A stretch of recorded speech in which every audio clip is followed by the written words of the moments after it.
Salut à tous et à toutes, aujourd'hui on se retrouve sur ma chaîne YouTube Knitting Valorant pour vous proposer un contenu que j'avais fait pour les Champions masculins de ce mois de septembre. On va se retrouver aujourd'hui pour discuter des Game Changer Championships qui se dérouleront à Séoul avec 10 équipes qui se sont qualifiées à cette compétition. Dans cette vidéo je vais vous les présenter un petit peu ces 10 équipes et ensuite on fera les pick them tous ensemble. A savoir, information importante, il y a des petites récompenses avec notamment voilà, une carte Aura Farming juste pour la participation, donc n'hésitez pas à participer. Si vous avez si vous êtes finissez dans le top 50% des meilleurs parieurs, vous aurez donc un Pocket Keyjoy Buddy.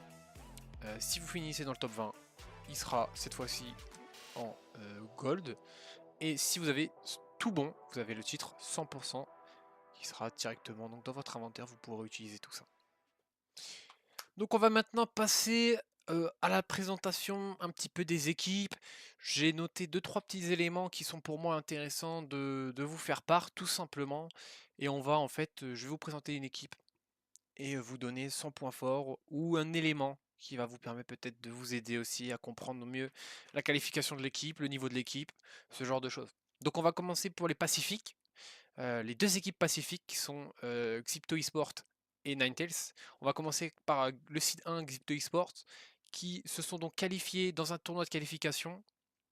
Tournoi de qualification qui s'est déroulé il y a un peu moins de 2 semaines dans la région Pacifique où normalement on avait l'habitude de voir du Falcons Vega qui écrase un petit peu la concurrence. Mais dans ce tournoi de qualification, Falcons Vega a tout simplement perdu face à Xipto et face à Ninetales. Donc c'est voilà, c'est disqualifié tout seul. Euh, on a donc ces deux équipes avec notamment Xipto qui gagne la compétition en finale 3-2 contre Ninetales.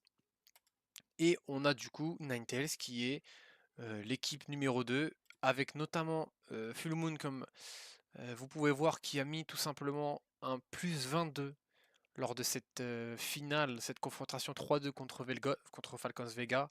Match hyper important. Et au moment où il fallait être là, un plus 22 sur la sentinelle, c'est quand même hyper important. Je pense que vraiment c'est un élément qu'il faudra prendre en compte lors de cette compétition. Donc voilà, ces deux équipes qui se sont qualifiées très récemment, il va falloir faire attention, est-ce qu'ils auront le temps de retravailler avec le nouveau patch, avec les nouveaux cooldowns de reveal, ce genre de choses. Même si on leur fait confiance, ils ont dû bosser ça pendant ces 2 dernières semaines. Mais voilà, forcément, c'est des équipes aussi qui auront l'avantage d'être à Séoul, donc potentiellement d'ailleurs pour Ninetales qui seront à domicile, et pour Xipto Esport qui seront moins loin, sera moins de trajet, moins de fatigue. Donc ce sera des éléments peut-être importants à prendre en compte, mais voilà, on verra. Ensuite pour l'IMIA, on a 3 équipes qui se sont qualifiées. On a eu le droit à 3 équipes. Une qualification grâce au 20, enfin, avec le fait de gagner le stage 3 et 2 qualifications avec les points de circuit qui sont remportés dans le stage 1 et dans le stage 2. On fait une moyenne et on obtient voilà, tout ça.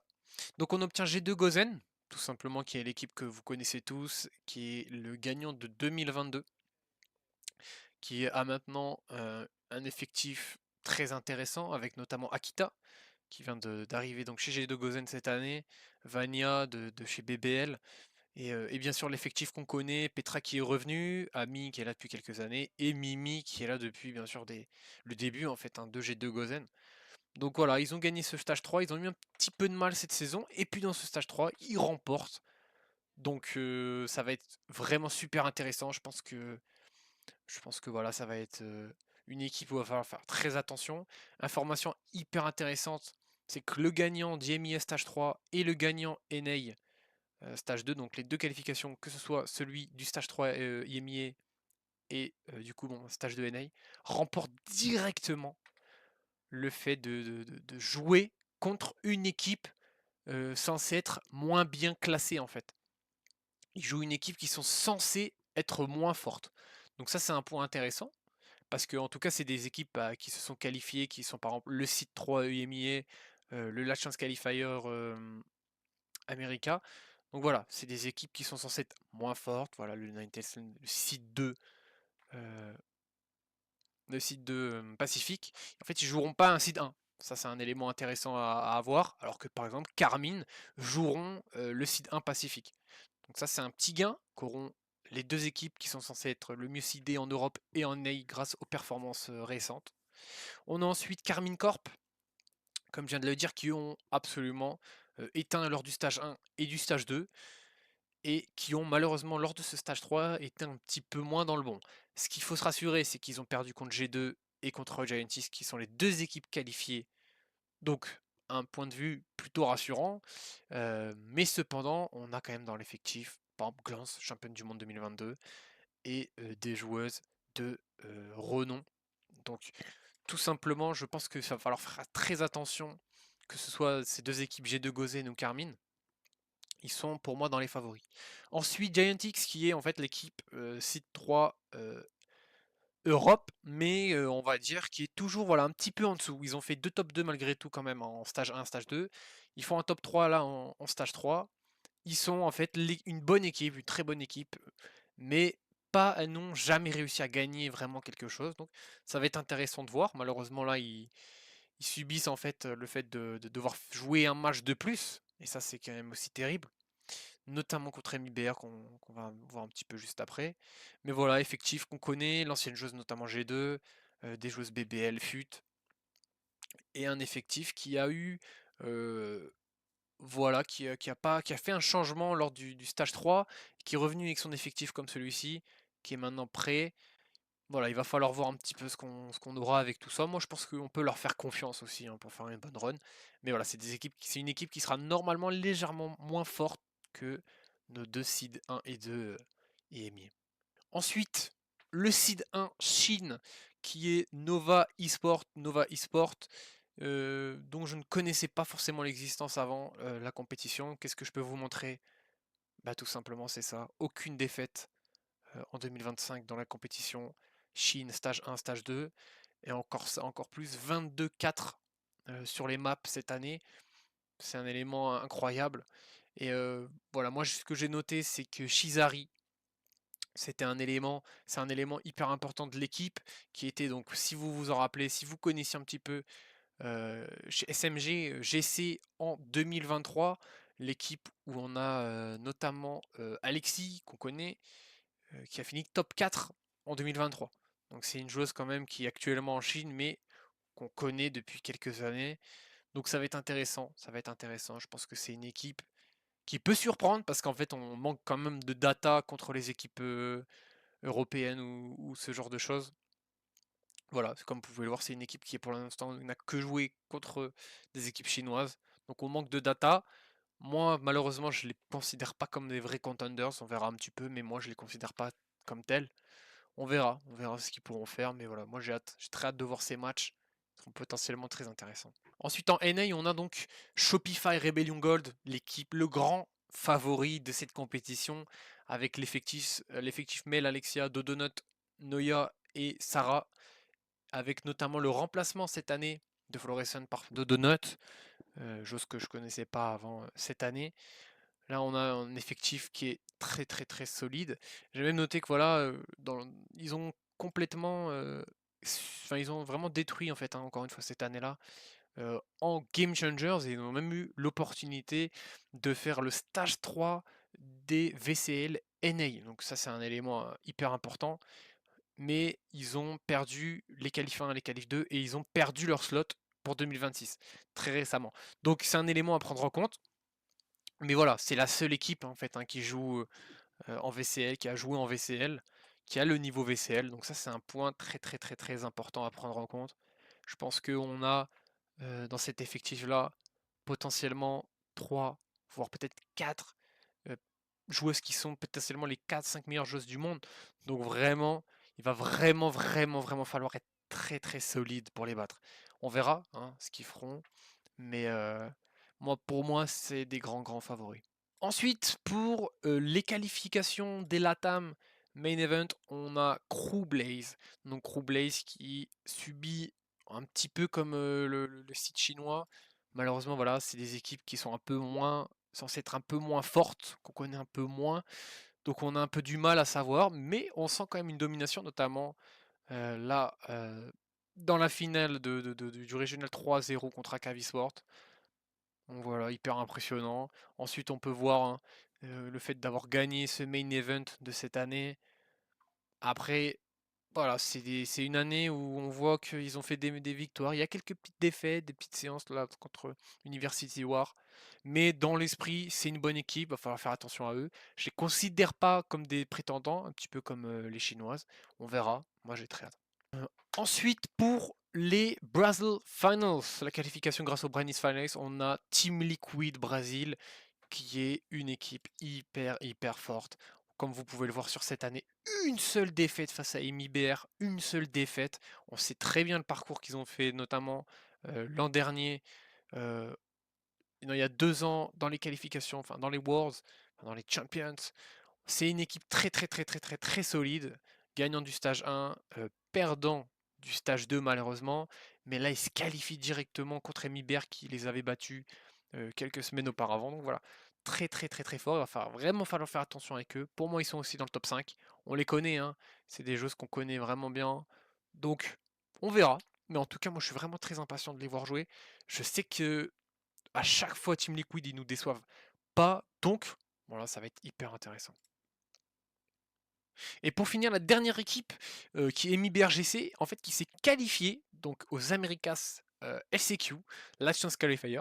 Et comment ils se sont qualifiés? En fait, c'est un tournoi entre les 3 sites 2, donc que ce soit Latam, Brésil et NA. Donc ils ont tout simplement gagné 2-0 dans, dans cette poule et ensuite ont rebattu Wadada, le site de NA 3-1. Donc c'est une équipe qui va vraiment falloir faire attention parce que malgré le fait qu'ils se soient pas qualifiés directement parce qu'ils ont perdu contre Team Liquid Brésil, mais en tout cas ils ont fait top 1 dans le stage 2. Donc ça va être hyper intéressant, c'est une très bonne équipe. J'ai vraiment très hâte hein, aussi de les voir jouer.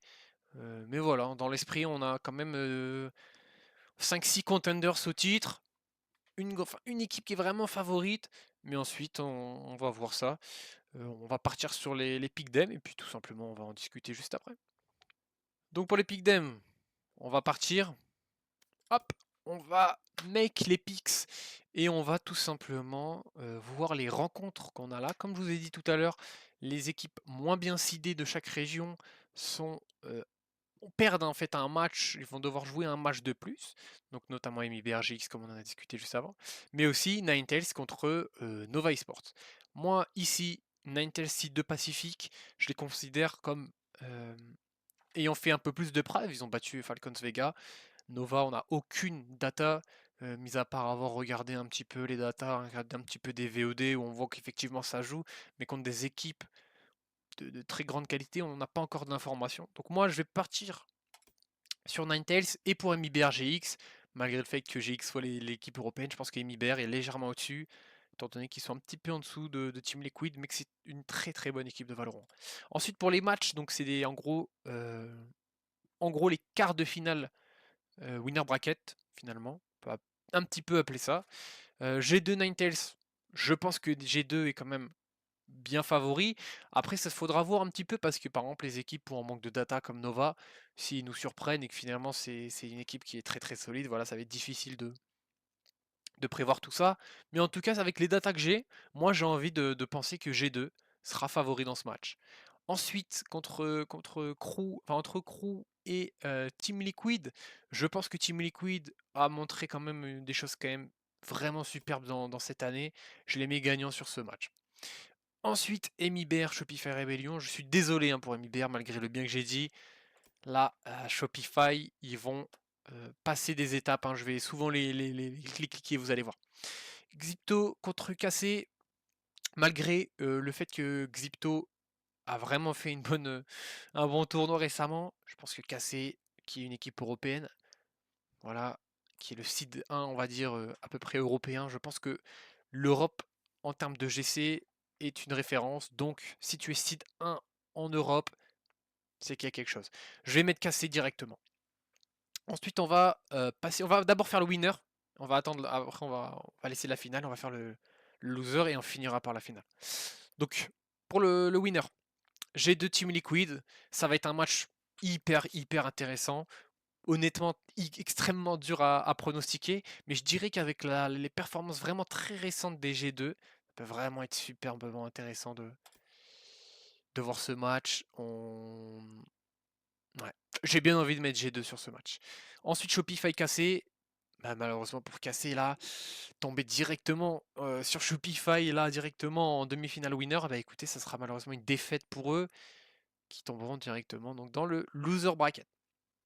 Et là où on voit en fait, hein, c'est là qu'on voit ce que je voulais vous montrer aussi, c'est que par exemple on perd euh, une fois après avoir gagné le premier match, on gagne quand même deux matchs à jouer. Donc c'est vraiment hyper intéressant de gagner ces quarts de finale, de passer directement en demi-finale, parce qu'en cas de défaite, on gagne deux matchs et pas un. Et ça c'est vraiment hyper intéressant dans ce bracket, dû forcément au fait que on ait un match de plus, enfin, on ait deux matchs de plus ici. C'est un peu voilà, le dur fait de jouer des compétitions à 10. Mais bon. Ensuite, CrewGX, moi, j'ai envie de croire. J'ai envie de croire au GX, qui, comme j'ai dit, pour moi, une équipe européenne, normalement, est légèrement un petit peu supérieure, étant donné qu'on est quand même un petit peu enfin voilà, je veux dire, l'Europe est une très bonne équipe GC, donc on va partir sur Giantix. Ensuite, Xypto Nova. Donc encore l'équipe chinoise contre le Seed 1 Pacifique. Pour moi, je vais repartir sur ce que j'avais dit. Le fait que Nova, malheureusement, c'est une équipe chinoise où il y a très peu de concurrence. Enfin, en tout cas, j'ai l'impression. Donc, on va partir là-dessus. Ensuite, Ninetales GX. Compliqué encore. Hein. Compliqué parce que, comme tout à l'heure, c'est vrai que potentiellement, c'est une équipe qui a battu Falcons Vega, qui est quand même une très bonne équipe, qui joue en fait. Hein, Falcons Vega, qui est une équipe qui aurait potentiellement joué le top 5. Donc là, à voir. Est-ce que ça veut dire qu'ils sont au niveau? Est-ce que ça veut dire que Falcons Vega était un petit peu en dessous dans cette finale, enfin dans ce tournoi? Moi j'ai envie de croire aux GX aussi, hein, qui ont vraiment un bon niveau sur Valorant.